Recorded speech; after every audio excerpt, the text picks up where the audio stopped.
everyone, to stop spinning your wheels, scale your tech business to 1 million. We're very, very excited to have all of you with us today. I see some familiar faces, I see some new faces. So for those who don't know, I'm Manahil. I'm the Administrative and Event Coordinator at Innovation Cluster. And whether you're planning clean tech, agri-tech, SaaS, nuclear, med tech, health tech, or just scaling up a business, you're in the right place. We all know how hard launching a product is, and scaling it is even harder. And that's where everybody hits a wall. So that's why all of us are here. I know it's a foggy maze going towards the first 1 million. So I'm hoping that this workshop is built just for you guys. For the new faces at the Innovation Cluster, we're all about helping founders grow and scale with purpose. We work with entrepreneurs across the region. To basically and beyond to build smarter, stronger companies through mentorship, programming, and support that actually moves the needle. Now onto the real powerhouse, Christine Randall, our very own vice chair at the Innovation Cluster. But that's not it. She's a global B2B strategist who's worked with over 110 clients across 3 continents, including names like Oracle, BlackBerry, and Pantheon. She's helped companies rethink how they approach growth strategy and the systems they need to scale. And she's here today to share the wisdom with you. This session isn't just the startup fairy dust, it's tactical, hands-on. So yeah, just before I hand over to Christine, I'm gonna give you a few heads up, guys. I'll be dropping in a worksheet in the chat as soon as Christine begins that you guys will work on as we go through the workshop. At the end of the workshop, I launched 2 quick polls. It would just take a minute or 2. Your feedback is highly valued. And at the end, I'm also going to take a fun picture of the group so that we can get a memory out of it. So please feel free to turn on your cameras. And I would encourage, if you're comfortable, to turn on your camera. So this is an interactive session and we can see all of your beautiful faces. So over to you, Christine. Thank you, Mina. Hello, everybody. Good morning, good afternoon, good evening, wherever you are. It's always so much fun to be able to spend time with you. So we're going to talk about scaling the next hour and a half. And one of the things, let me see if I can get my slides to move forward, of course. Come on, come on. There we go. So I'm going to give you the answer out of the box, right? It's all about repeatability, right? And oftentimes when we think about scaling, we think about, I need more customers, I need more revenue. And so it becomes so focused on, I need more and more and more.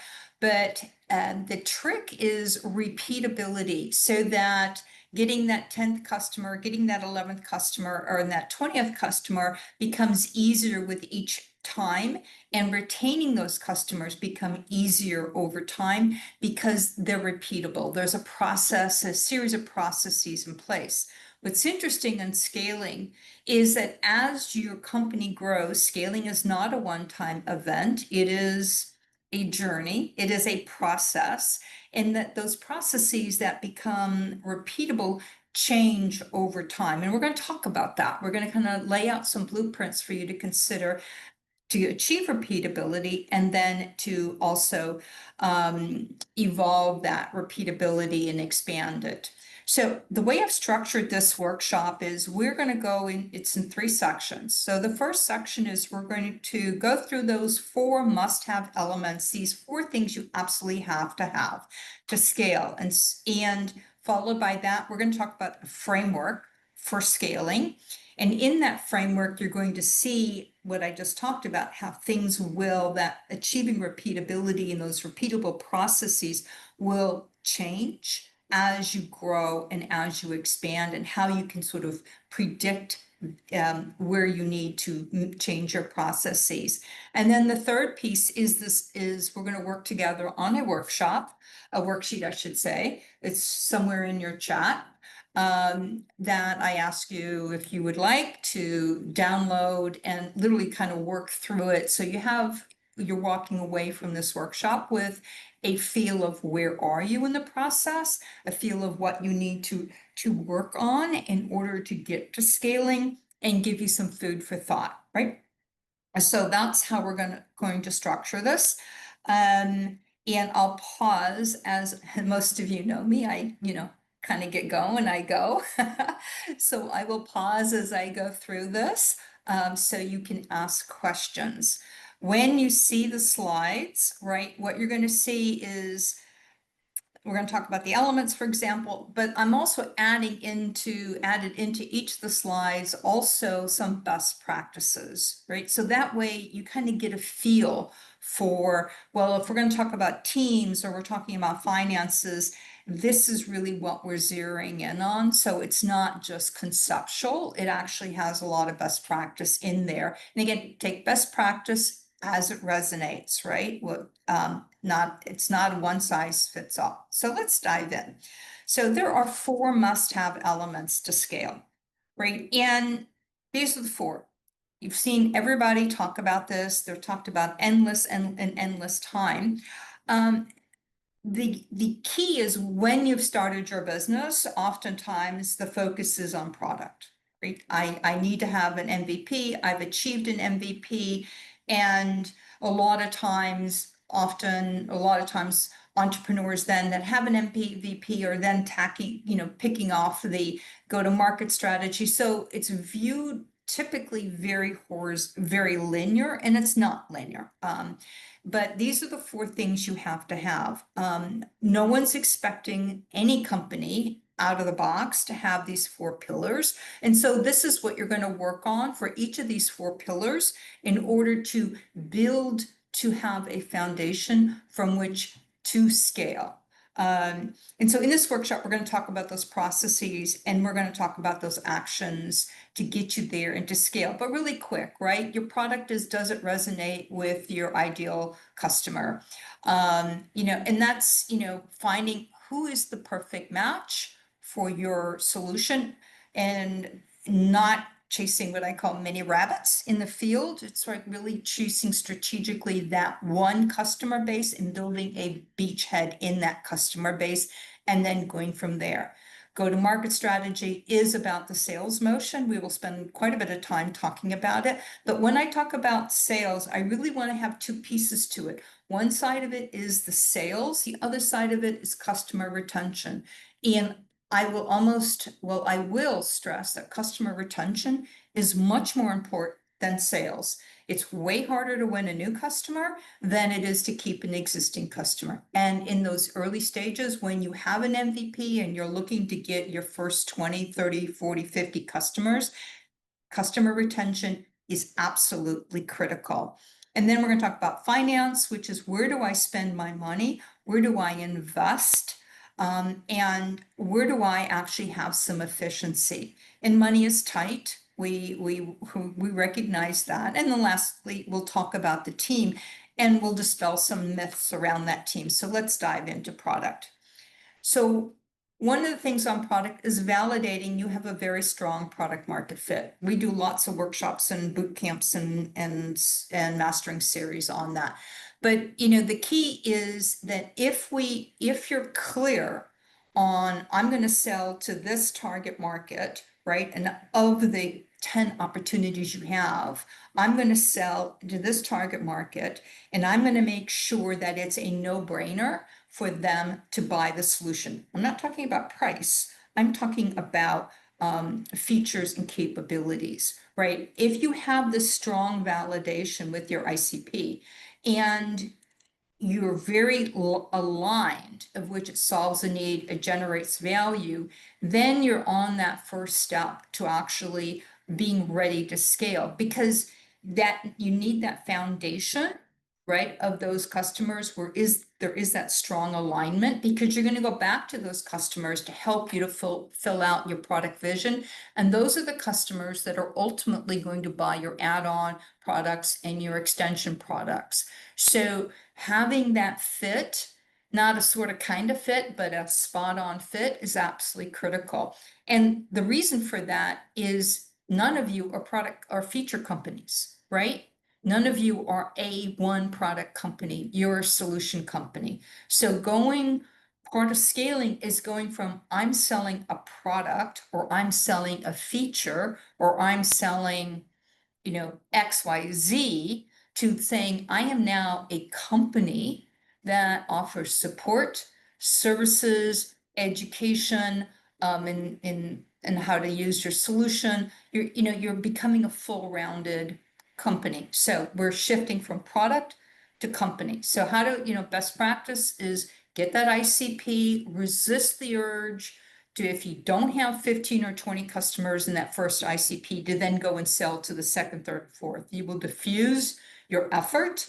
And in that process, you will diffuse your ability to realize your product vision, customer retention, and building out your product vision. Right. And so sequencing in the third bullet is also key success. I have my baseline product, right? I have a product here that is these MVP features plus, and then laying out what your product roadmap is. What is product 2 or, extension 2? What is module 3? What is feature 4? Laying it out, and you should be able to do that or have that for the next 18 months. That gives a vision path forward to your ICP and enables your product, your solution to get sticky. And by what I mean sticky is it becomes so ingrained into your customer's business that it's more expensive to rip it out than it is to continue to pay you and to continue to buy additional products. So again, the shift is from a feature, from one product to a solution. The pathway is getting really clear and resisting the urge to go outside your ICP, right? So let's talk about go-to-market. So go-to-market is one of the ones where I think is really, really interesting because I see so oftentimes where there's this urge, well, I just need to hire a salesperson. I need to hire a salesperson. Well, no. Because that knowledge and that ability to tell that story and is really resides within the founder or the founders, right? So scaling says that I am going to get my ICP, I'm going to sell that product, everything that we talked about in the previous slide, but now I am going to figure out how I'm going to transition from being a founder-led sales organization or go-to-market strategy to being sales-led, right? And it isn't, I'm going to hire a salesperson, right?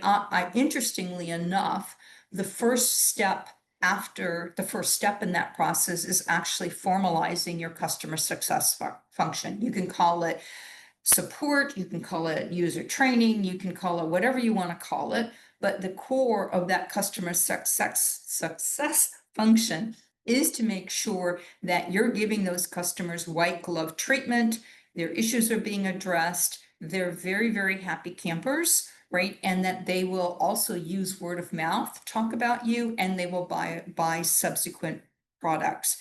Once you've got that customer success function in place, then we can start to have that discussion about, and we actually will do this later in this presentation, about how do I go from me being the founder, having to do everything, including sales, to how do I actually get other people to go do that. But that first step is really that customer success function. So, the risk in this period is if you do jump the gun and hire a salesperson, is that it's not repeatable, meaning the sales process isn't repeatable. And there's so many unknowns that that salesperson actually isn't equipped to be successful, right? So when we bring on team members, we want to make sure that they're equipped for success. In this stage, if we jump the gun and hire a salesperson too early, they're not set up for success, which is why founder-led sales, get the customer success function in place, and then start to slowly migrate into a sales function, but not hiring a salesperson. We'll talk about that. So a couple of things when you look at yourself and you say, well, how do I sell? Like, what are the tools that I use to sell? How do I build awareness? How do I handle objections?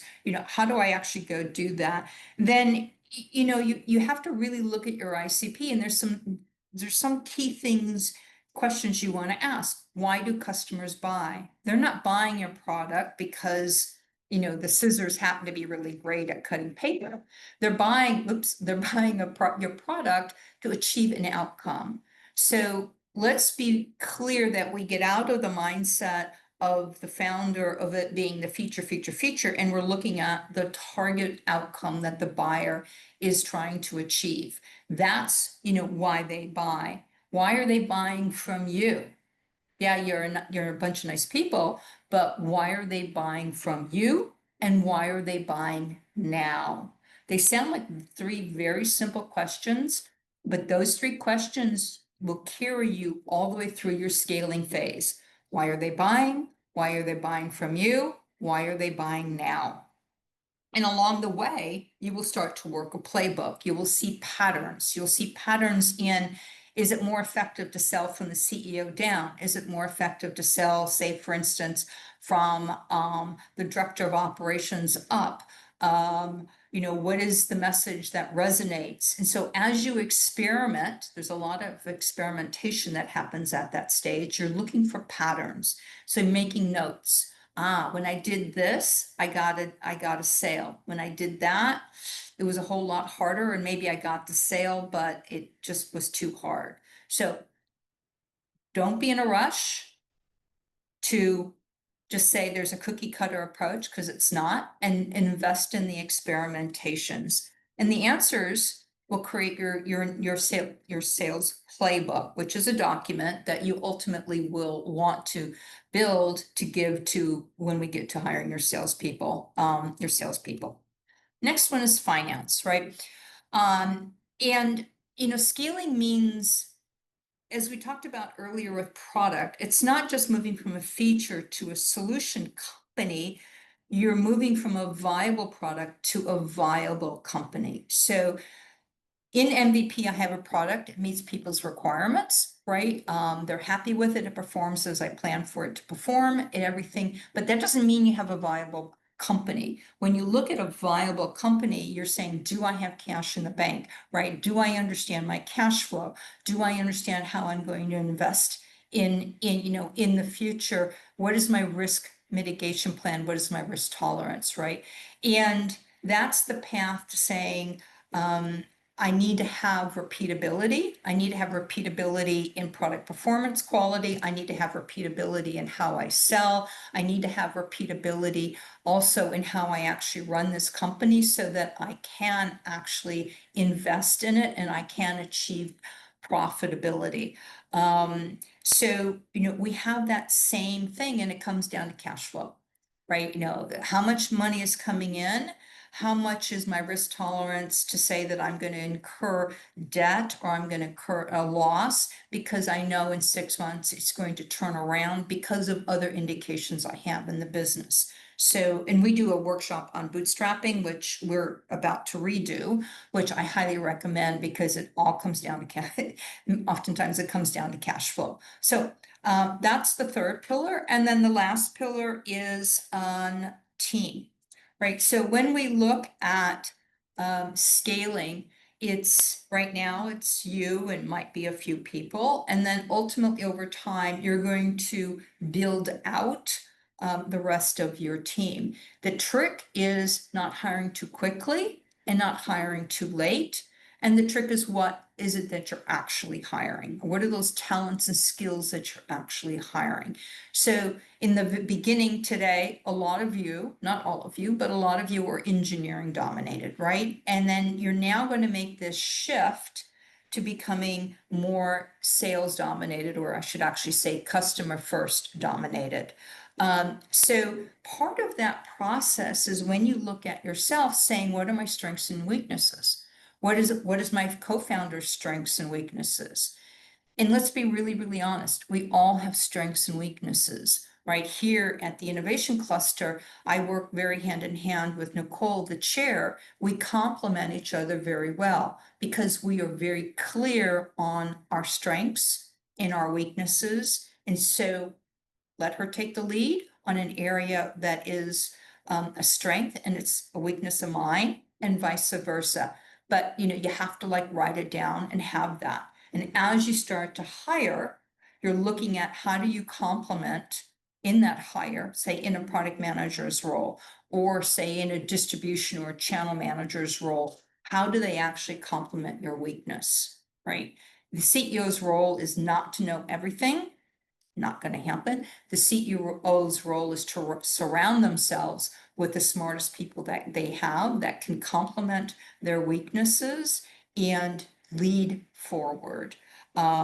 So, by the time you get to, so a couple benchmarks, by the time you get to 1 million, right? And again, this is just a benchmark. It doesn't apply for everyone. By the time that you get about to 1 million of annual revenue, you should have hired, someone to help you on the product. So this is either product manager or product engineer or product marketer or some blend of the two. The blends are really great roles early on. You should have somebody that actually handles go-to-market, engineering, and customer support. And I would emphasize, put more emphasis on customer support and then really, on maybe the go-to-market or on the engineering, right? By the time you get to 5 million or 10 million, but definitely at 10 million, you have surrounded yourself with these functional expertise. And then you're now going to be like refining your structure, right? You're going to wind up saying, I can't do it all. I can't know everything. I can't be everywhere. What is my structure and how do I now manage? Which comes back to culture, but we're not going to spend a lot of time on culture on this one. But I just want to leave you with, as you can start to see, lots of transition, right? So those are the four frameworks, must-have elements. Before I jump into the framework, right? Are there any questions? You're better off either unmuting or putting them in chat.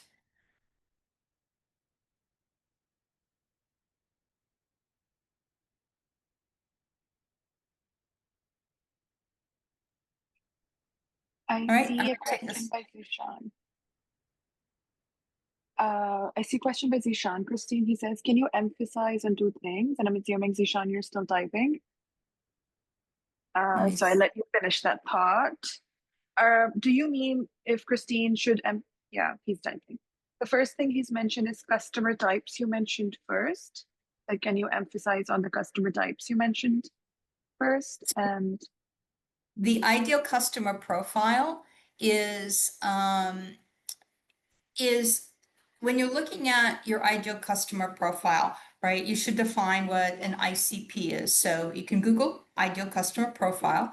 And I'll give you an example. A customer, and actually I will give an example of someone who's in, but I won't name them, so I won't embarrass them. Someone who's in the audience who's done a good job of this because it's so laser focused.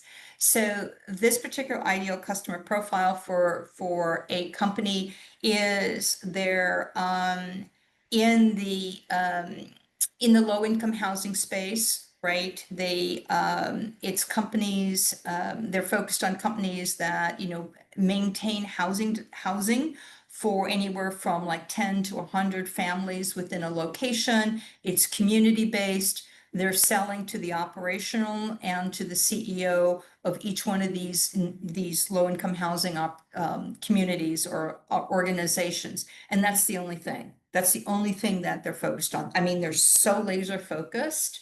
So there is, so that's what you need to figure out, right? And that should be part of before you have your MVP, right? Is a key step prior to MVP is who am I selling to? What problem am I solving? And how painful is that problem? So it could be I'm a B2B, I'm selling only to hospitals, I'm selling to hospitals that specialize in cancer treatment. I happen to have an isotope, a nuclear isotope. And so I'm only going to sell to regional hospitals. I'm selling to the head of radiology and the head of oncology, right? I mean, you're being that specific. And they're buying because their hospital is growing or their practice is growing and they need more supplies, or they're not happy with their old vendor and they want to try a new vendor. So you have to talk to people to figure that out, right? And again, experiment. Um, an outcome-driven strategy, again, in those conversations with your target customers, you want to find out really what is their outcome. Meaning, I'm kind of go back to, all right, I have a client that's they make custom-made doors, right, for the front of the house. These are very expensive doors. So their outcome is the buyer, which is the homeowner, right, or the builder. The buyer wants a statement door, right? For them, it is a statement of prestige and style. So these doors are made from rare woods. They have, art embedded in them. And so the outcome is is for them to make a statement for the front of their house, right? It's a door, right? Between you and me, it's a door. But they are highly successful because they're custom made. They involve the buyer in the design of the door, the selection of the materials, and then they ship and install these very expensive doors. It's an outcome. It's the door is a vehicle to making a statement. The buyer wants to make a statement. So you'll find out what those outcomes are when you do the interviews with your customers. Okay, which you need to do to find out what your ICP is. You can't get away from going to market without talking to your customers. All right. So let's get into the selling framework, right? So we went through the 4 elements, right? A little quickly, but we don't have a lot of time, but hang on to those. What you think about it, we're going to come back to them again in the third section of this workshop. So the scaling framework, right? It really helps if, let me once again see if I can go forward. It works. It really helps a lot in having, in having a framework, right? So you sort of get a feel for where am I? What should I have achieved in where I am and what's next, right? As I said, this is not a linear process, it's an experimental process, but they fit into these 3 buckets. So we're going to go through each one of them. And I encourage you to get the slides when we're done because they're great blueprints to have. And also, if you get questions, contact us at the Innovation Cluster. We're more than happy to sit down with you and help you talk through that and make a little bit more sense of what you're seeing. So the first stage is product market fit. Again, we went all the way back to the first element that needs to be in place for scaling product market fit, right? If you want to be successful, you got to nail it. It can be frustrating. It can be irritating, but you have to nail it. And it's just, you get there by constant experimentation. The second one is go-to-market fit. And go-to-market fit is defined as generating customer success consistently and scalably. So what does that mean? That means that the customer is buying your solution. Their expected outcome is ABC, which is, could be an ROI, it could be, it could be time to first value, it could be all sorts, whatever their sought outcome is. And you're able to consistently make those customers successful and make them satisfied. And as you go from 1 to 10 to 20 to 30 customers, you have a consistency in customer success. What does that mean? That means that your organization in the go-to-market fit stage, your organization is geared towards ensuring that those customers are successful. Meaning, this is how I'm adding on team members, this is how I'm adding on automation, this is how I'm adding on different parts of my whole company to ensure that repeatability. Again, the trick to scaling is repeatability. So that's the definition of go-to-market. If we look at product market fit, the definition is generating customer success consistently. When we go-to-market fit, you're doing it, generating customer success consistently and scalably. We get to 3, which is scaling. So now I'm saying I'm going to provide in this particular third stage, I'm providing an approach, or I'm providing my business is structured to be able to continue to have more customers, be in more markets, right? Have more products, and I'm able to consistently scale and maintain customer success and profitability. So we're scaling now in organization. So let's break each one of these down so that it's, it's a little bit more tangible. And I know this is a lot of information, but all right, let's start with number 1.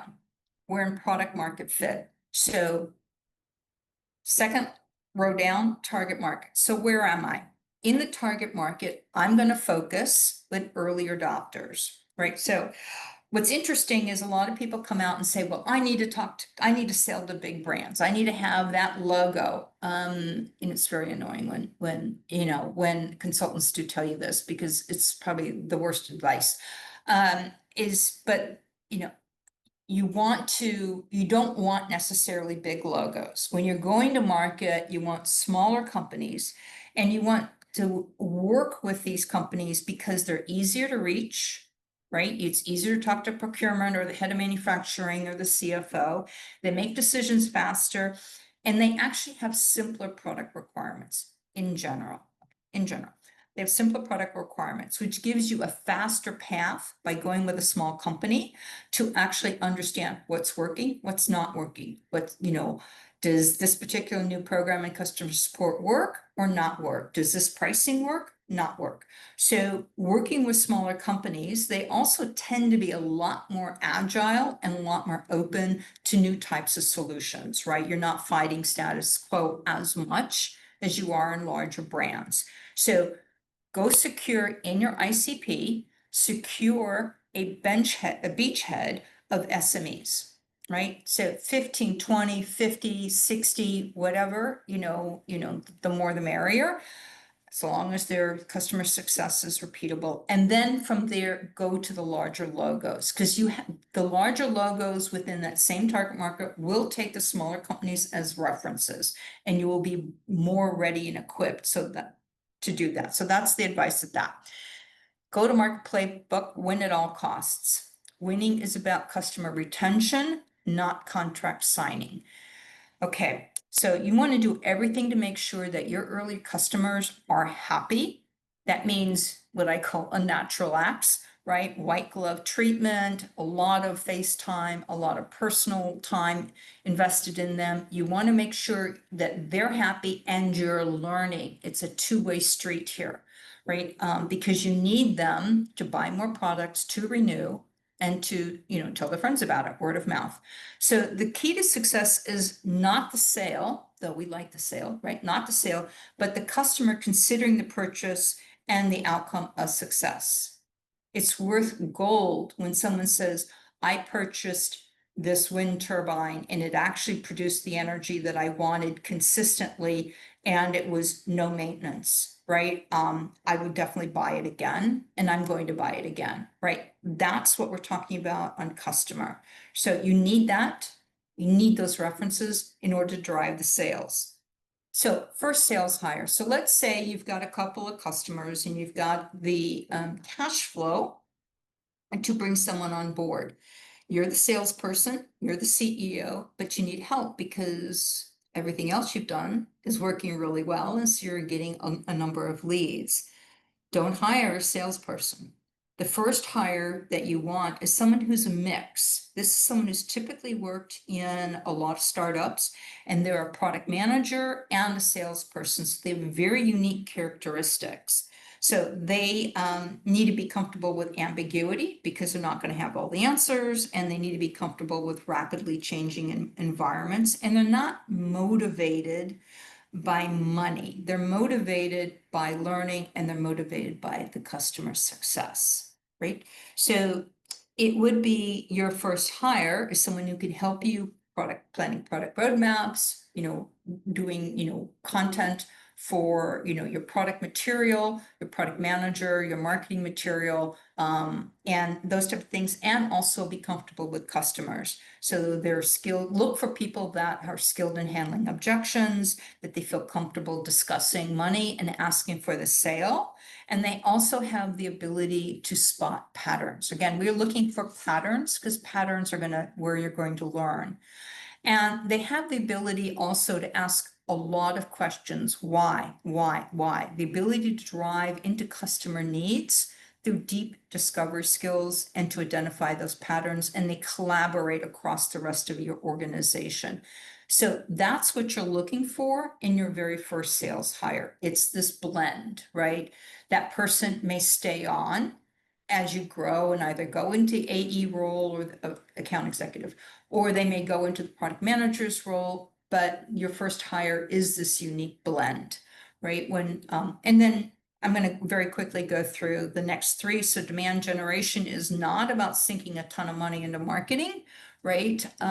Even though you don't want to starve marketing, because marketing sales are two sides of the same coin. But it's up to you, right? You're still the salesperson. You're going to tap into your network. It's your passion, your vision, your charisma that you work rooms in conferences and whatnot in order to actually get those referrals and get those leads. So yeah, you're in the sales business. And then on pricing, pricing is tough in the beginning, but you want to be able to offer something that's not too low or too high, but make it easy, meaning there's no friction. If I have to go through 3 screens to buy something, you've already lost me. If I have to, if someone has to, call the office and then wait to get called back by this sales hire, and then there's a 14-page contract and 8-point font, you're not gonna, that's friction. So you want to take the friction out of it but really and maximizing that customer commitment. And then on sales compensation, meaning how would you hire and how would you compensate not just the sales team? I am a huge advocate that everybody is a salesperson in the organization, and that should be part of everyone's bonus or performance review. So, you may look at something that's based on retention. So it's a base salary and then some percentage that's based on retention. Because again, you're emphasizing customer success. So it's not about the revenue, it's about the retention, and it's about, the quality of customer success. So this is where you are now. So you're saying, I'm going to go work on all of these to achieve this. Right. And you're going to know when you go to the next one, because again, you're looking at repeatable customer success. And as you start getting to 30, 40, 50 customers, right, then you're naturally going to be pulled into the next one, which is the go-to-market fit. And so in this stage, we demonstrate we can acquire and retain customers consistently and scalably, right? The key underlying piece underneath that is to say that we're going after a market that's large enough to be profitable, right? If we're going after such a narrow market in which we say, look, there's maybe only 10,000 buyers, then, the question becomes, well, what are the follow-on markets? So you may, in this go-to-market, in this stage, say, I'm now going to evaluate additional target markets, additional ICPs, right, that I'm going to go after. But, we want to take a hard look. The transition that's really underneath both of these, underneath stage one or step one or, phase one, is you're really learning. You're going by gut, you're going by patterns, you're intellectually deeply engaged in this business. When you move into phase two, we're now moving into an environment where you're going to be managing off of metrics, right? Because now you've got larger organizations, more customers, more momentum, more demand. You can't be everywhere. You can't do everything. So that structure gets put in place in this phase to manage. So let's keep going. So you want to make sure your market's big enough, right? And you want to focus on unit economics, right? When we talk about unit economics, it's more than just what's my operating margin, right? Unit economics enables us to identify the fixed costs, meaning how much is this costing us in overhead, right? In material, in transportation, so that we can more closely analyze how financially scalable this business is, right? So unit cost is really where we're going to start to transition this from being a product or a feature company to being an actual company, right? Where you're able to meet your debts and put money aside and manage profitability, right? So really understanding those unit costs. Okay. So, and then you're going to also look at, and let me sort of get back in sequence with the list here, is you're going to also look at who am I selling to? Because now that you've got 30, 40, 50 customers, okay, you're moving from that those companies, those SMEs are saying, hey, I'm really open to new ideas, right? I want to see something different because it gives me a competitive advantage or it does something. You're now going to move on to SMEs that maybe are a little bit more risk averse, and you're also going to move on to big brand logos, right? Because now you have that foundation from which you can say, oh, you don't think my product does what I'm saying it can do? Go talk to these 30 people, right? So that's the intent. And that's what you need to achieve when you get in the second phase. And so when we talk about the go-to-market playbook, and here you're shifting from win at all costs to proving that we can win scalably while maintaining customer retention. Again, I can repeatedly close deals and make customers successful. And in this process, you've learned enough in phase one in order to now codify into a playbook, right? A document, right?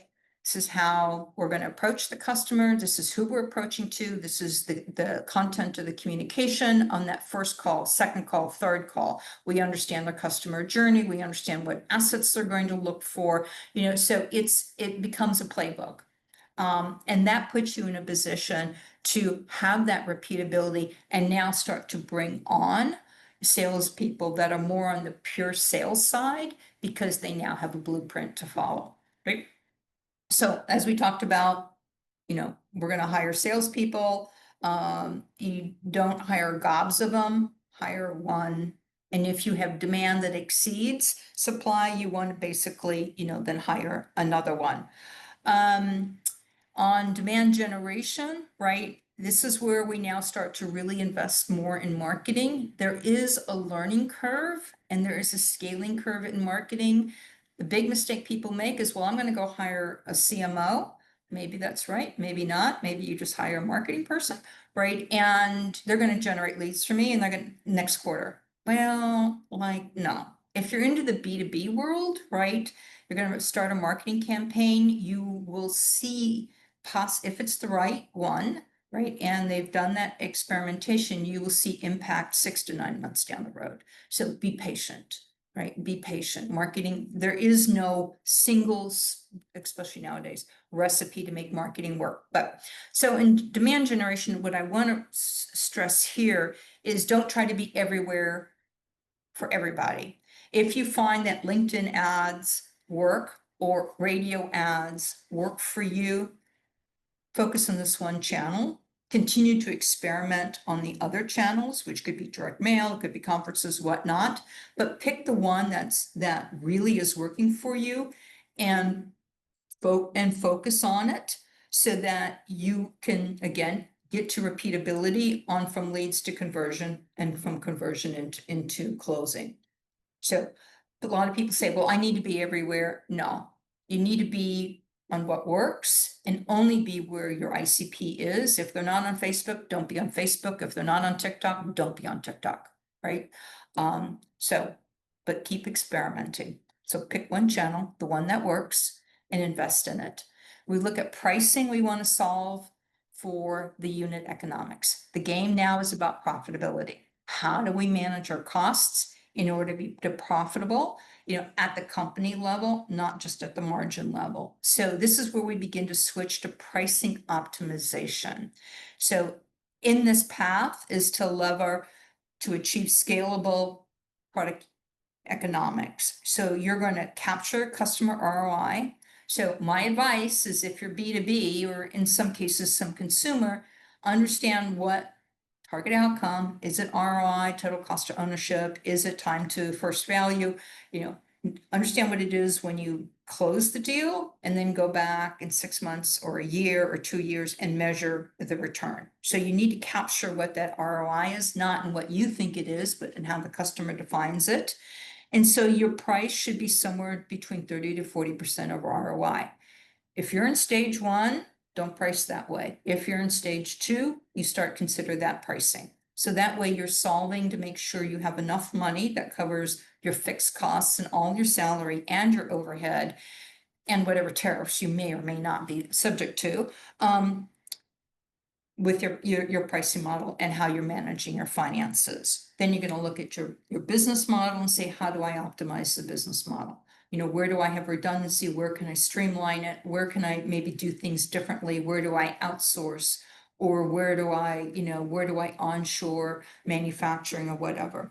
And so you're going to find that price. And if you're in the SaaS world, ACV, annual contract value, there's a high correlation. So you want to look at those relationships between price and your average selling price, your annual contract value. So you're going to get, this is what I said earlier, you're going to start to manage the business by metrics and by numbers and less by your particular feeling. But the idea here on your pricing is you're solving, again, you don't want to introduce friction, but you want to solve for those unit economics. And when we go down to compensation of your sales folks, again, it's this combination of how much do I pay of their compensation is based on customer retention and how much of it is of unit economics. And you want to include the unit economics because if they're negotiating the deal, they need to understand the unit economics so that they don't give it away for free or for a very low price. And then you find out you're losing money on the deal. So you may go from, I'm going to give them in the beginning, 80-20. So 80% is going to be on customer retention and 20% on unit economics. And ultimately you want to get to a 50% of their compensation on base salary and 50% of it variable based upon unit economics and some other things. I know it's a lot of geek speak and your head feels like it's about to explode, but this is the key step in which you as the CEO change from being a founder to being a leader and a CEO. And it's also where you're going from building a feature company to a product company, right? And you're going from being a small company to now I'm a healthy, growing organization. So let's go on to the third one. And you're going to say, oh my God, we're just now getting to scaling. Well, no, actually, you're scaling the whole entire way. Right? They're just these stages, right? And these stages help to say, I am here. And I get to understand that I need to go work on this. I need to codify my go-to-market processes. I need to go build on this because if you check all these boxes, then you're gonna see you've built something amazing. You've built something that can stand and be sustainable. So when we get to the third stage, the strategy changes. It's about what's called growth and moat. And what that means is I now have 1,000 customers. I now have 20,000 customers. I may be as big as Salesforce, or I may be still an SME and there's nothing wrong with that, but I'm making some serious, profit and I'm able to pay my people well and my people like working here and they're staying and that's pretty good, right? So now you want to protect that. So how do I continue to meet additional target markets, their needs, but how do I also protect my market share, right? So it's a slightly different mindset. It's a slightly different strategy. So you've gone from on the target market side to I'm scaling and I'm going to scale in these target markets that I know are good. I'm going to experiment in new ones, right? That it seem like they may be where I can add value over the competition. And I'm definitely very clear that I'm not going to go chase these particular markets, right? It's not a fit. We're not entertaining it. In fact, if the salesperson brings a lead, forget it. We're not going after it. So you're now really figuring out and how do I get deep into that customer so I don't get ripped out. So it's sticky. And also, how do I now invest in other areas? It could be you're licensing somebody's IP, could be you could take your own IP and you could license it. So now you're saying, I want to sustain and sustain myself as a good company and build that as a healthy company. So I'm like Berkshire Hathaway, right? So who's managed this growth and moat in an amazing way because they're just super clear on this is where we're going after and this is what we're not chasing. Everything is codified into a system, but it's not in concrete. It changes. So they're able to pivot very quickly. And they know how to engage with their customers, where they are, how to reach them, and how to stay involved in that discussion. So then it becomes, you're so busy growing. Now, when we get to this stage, it's like, how do I look around the corner and see what trends are coming? How do I manage disruption risk, right? And how do I maybe disrupt a market? Right. So now all of a sudden it's very different when you're looking at growing a company. And this is typically when you're selling to the huge majority, the majority in a market. So I'm going to stop there and open it for questions before we go into our little worksheet. Does anybody have any questions? Feel free to also drop it in the chat. And while everybody's thinking of questions, Christine, I think you have about 30 minutes left before we Thank do. you. No problem. I do see Uh, two questions actually in the chat.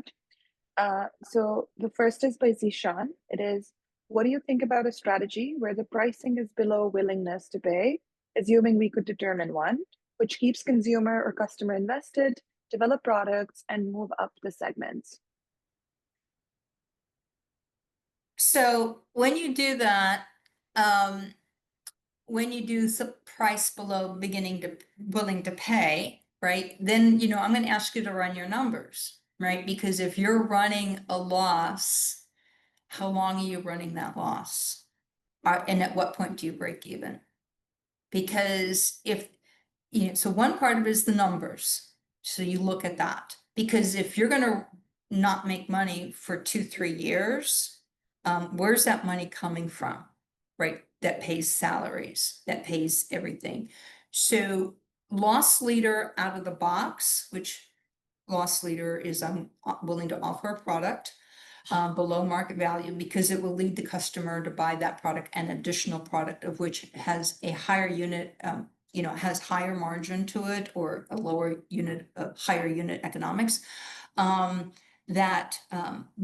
if you're a startup and this is your first ICP and your first market, I do not recommend that you do engage the loss leader strategy because that money has to come from somewhere, right? So run the numbers, find out when you're going to be break even, and then see what else you can do on the pricing. See if you can break up your product into modules or into pieces, and you can price a base and then add on to it so that you can at least break even within a year or so.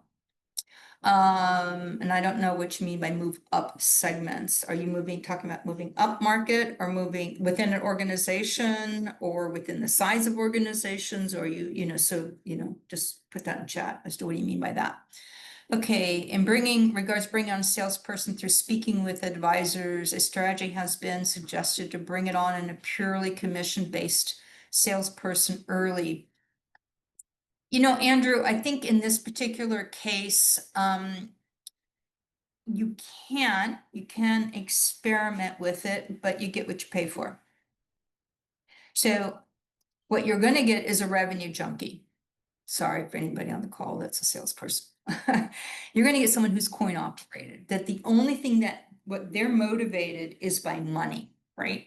And they will chase anything and everything that has money, and they will close deals that may or may not be appropriate for you. Now, if you're partnering with that salesperson very tightly and you're joint selling, right, then you can manage that. So, but if the thought process is, well, I'm going to hire this person, I'm going to give them a quota and they're going to get X percentage to go sell it, and then I'm going to cut them loose, I counsel you against that. That doesn't mean that you can't find someone who is this mix between a PM and a salesperson, or a PM and an AE, and pay them creatively. Like, why not give them a percentage of stock? It's called sweat equity. But yet still give them a commission on it, something so that there's a little bit more buy-in to it and it's not purely coin operated. That's my thoughts on that, and maybe not what you wanted to hear, but it depends upon how you plan on working with that particular individual.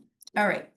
Mina attached the worksheet. I'd love it if you guys could download it and open it. All right. What do you think about a strategy where the price, we already did that. As we started talk, working with smaller companies up the segment means moving into more complicated but higher paying customers. If you have consistent customer success. So when we talked about phase one, we said, go focus on SMEs, right? And make sure you have consistent customer success.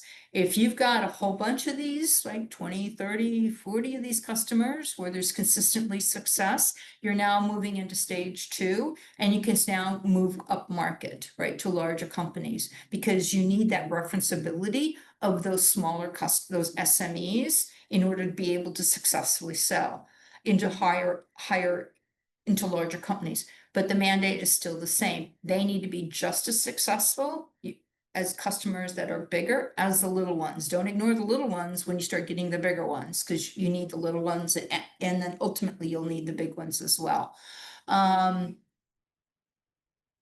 So it all depends on how many customers you've got, and are you consistently successful? Is each customer consistently successful?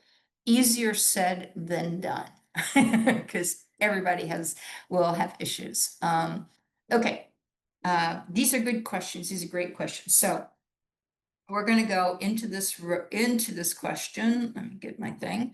So the key for you is, where are you now? So this is part of, how did I do that? Okay, different slide. All right, so on this first one where it says stage of growth assessment, right? So it says growth stage, key metric, I'm reading the wrong one. It says criteria, current status, yes, no, notes. So you don't have to ask, I want you to answer all these questions, but you may not have time to like write them all down, but I want you to answer all these questions. So are you, the first one, the answer is yes or no. There's no maybe. No maybe. It's either yes or it's no. If we get maybe, then you're just fooling yourself. So each yes gets 1 point. Are you targeting a clearly defined and reachable market? I mean, if we go back to the example of the company that's targeting, housing for low income in communities, I mean, they're so laser focused that for that is a yes. If you're saying, well, I could be targeting indigenous communities and I can also do vineyards, the answer is no. So be honest, are you targeting clearly defined and reachable market? So you can put in here target market, and it's either yes or no. Consistent monthly revenue. And I know that sounds a little ironic, I should say, at the stage you're in, but is it 20,000 one month? Is it 1,000 the following month? Is it no revenue the month after that? Is it 3,000 the following month? I mean, how consistent is your monthly revenue? And if you're a SaaS company, then you're also looking at how am I picking up? What is my MRR, my monthly recurring revenue? Right. So is it doing this way or is it this? Because if it's this, the answer is no. Do I have paying customers from more than one target market? Right. Do I have repeat revenue happening? And in this particular case, it's inbound or some other way that the leads are coming in, but am I able to convert consistently? Am I able to convert these opportunities into revenue? Have I actually written down what my ideal customer profile is? If you haven't, the answer is no. You have to do that. Do I have a core team in place? Maybe you do. Maybe you're not there yet. Maybe you don't, right? Even if it's just part-time or it's part-time with sweat equity. Is my pricing aligned with the value and scalable delivery? And is your product yielding clear, measurable ROI or whatever the target outcome is that your customer is buying? So take a couple minutes to, and don't overthink this. Don't sit there, well, it could be this, it could be that. It's like whatever first comes out. Let's go through the checklist. You don't need to share it.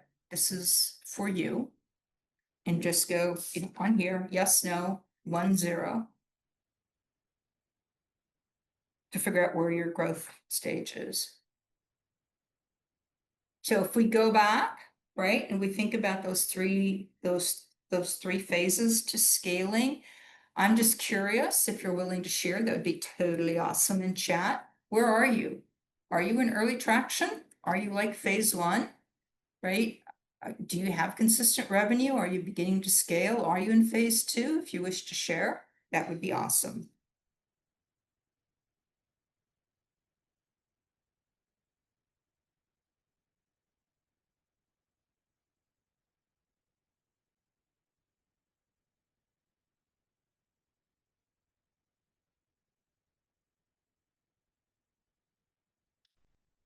We have some answers in the chat by June and Andrew. Ah, okay, early traction. Okay, good. So June or Andrew, if you wish to share, you don't have to, right? If you wish to share, what evidence tells you that you're in this stage? How do you know? Every time I say that, how do you know? I think I have this, these TikTok ads that videos keep popping in my mind, but how do you know that you're in that stage? And again, if you wish to, or Lisa, you're saying you're beginning to scale again. Do you wish to share? How do you know?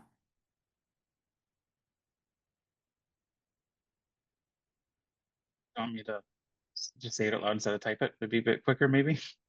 Okay. Yeah. Uh, yeah. So recently launched my product kind of officially back in May. So while I've brought on 6 customers, which is great, revenue's starting to trickle in, which is amazing, but certainly not consistent yet. Okay. So That's good. That's good.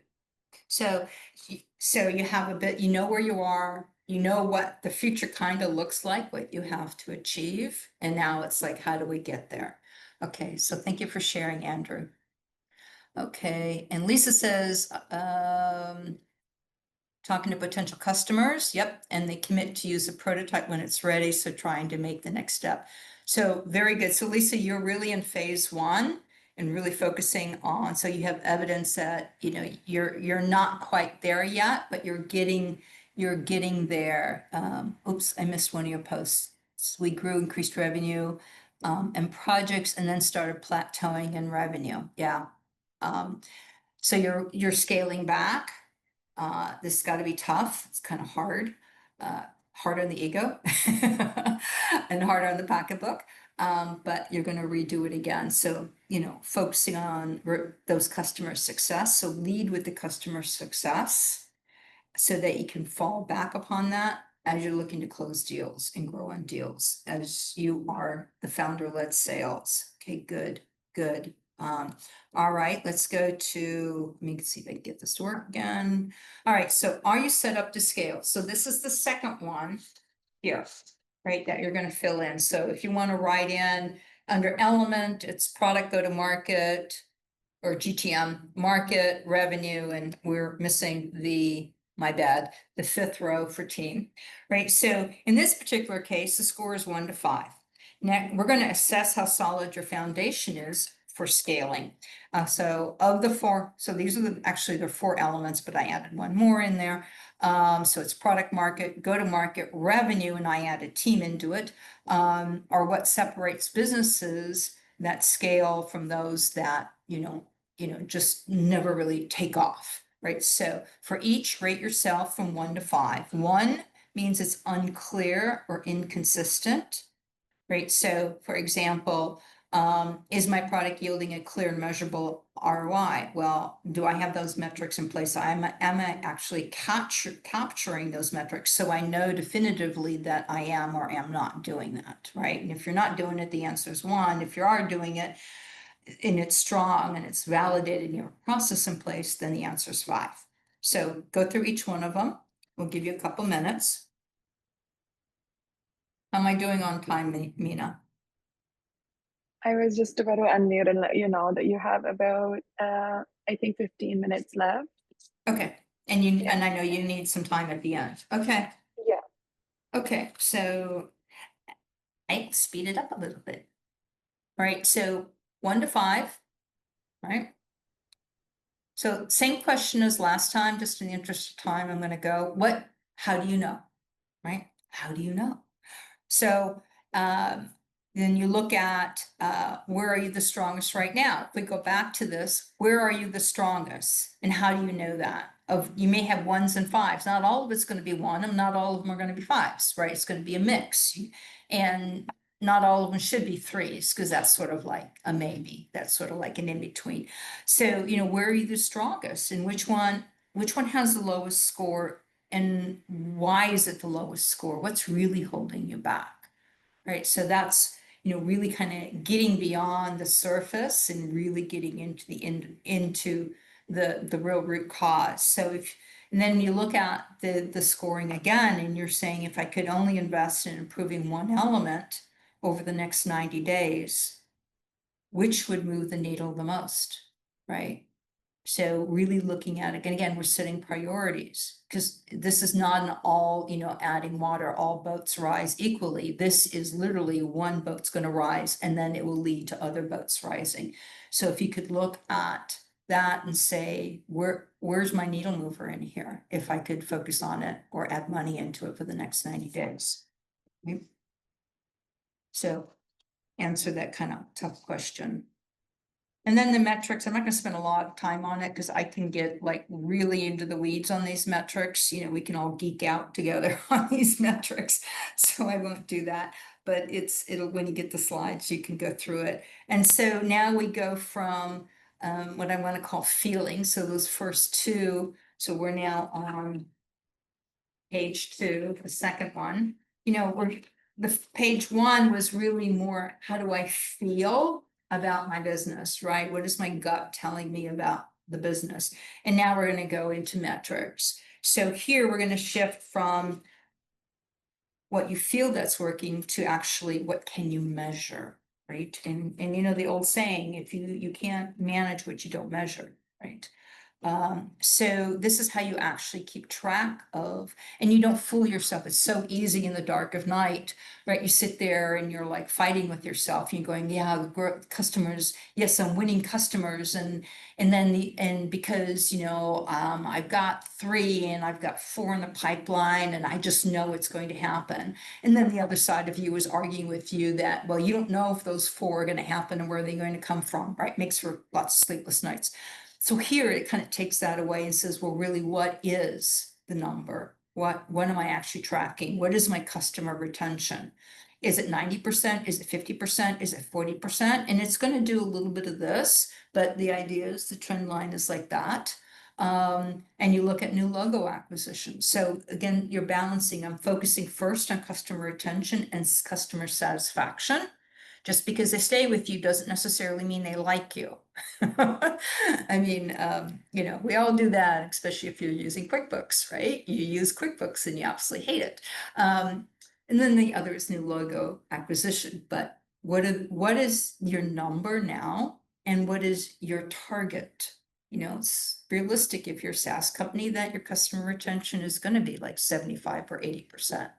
If you're in the teens, there's a mismatch between your ICP and the value that you're offering. So I'm not going to go through all of this, because you can get these slides. Let me explain. The last one is customer acquisition cost. How much does it cost to acquire a customer? If you're in a SaaS world or you're in the tech world, that's very early on, it's not unreasonable to see it's going to cost you $300 to $400 to actually get a customer. If you're in a device world where like turbines or whatever for clean energy, it's not unreasonable to say it's going to cost me $50,000 or $30,000 to win that customer. So, but you want to keep track of those costs, right? And it's not just the salesperson or their commission, it's all the other stuff and all the other time that goes into it, including portions of overhead. And then CLT is customer lifetime value. If you're not well into stage 2, don't calculate customer lifetime value, because you actually won't know what it is. You have to have some period of run rate to actually be able to determine what customer lifetime value is. But one of the things to look at is time to value, which is TTV. So time to value is really how long does it take from when they actually sign the contract, or they install the software, or they do the login, or they install the turbine, to when they actually have in their customer defined value. And that could be in power generation of 3 buildings, or it could be when they actually see that their operations are much more efficient. So oftentimes you'll see at your stage companies focusing on time to value, time to first value. Right. So then, of course, you know that question.